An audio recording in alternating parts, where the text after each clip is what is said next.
তীর্থধাম কাশীর গঙ্গা জল ভুল করেও কখনো বাড়িতে এনো না। হ্যাঁ বন্ধুরা, তোমরা ঠিকই শুনেছ।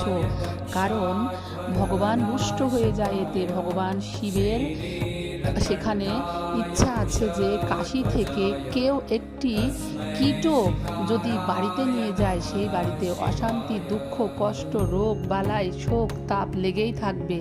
তাই ভুল করেও কখনো কাশীতে গেলে কখনো গঙ্গা জল বা অন্য যে কোনো কিছু আনবে না। এতে তোমাদের মঙ্গল থেকে অমঙ্গলই হবে। তোমাদের যদি বিশ্বাস না হয় তাহলে কাশীবাসী কোনো মহারাজের মুখের থেকে শুনে দেখতে পারো যে এই কথাটা কতটুকু সত্যি। আমি সম্পূর্ণ সত্যি জেনেই তোমাদের বলছি। তাই সবাই সাবধান হয়ে যাও।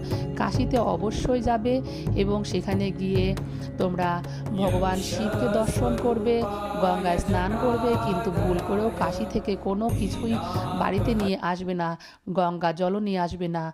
জয় শিবশম্ভু, জয় জয়, রাধে রাধে। ভিডিওটি ভালো লাগলে অবশ্যই কমেন্টে তোমাদের মতামত জানিও।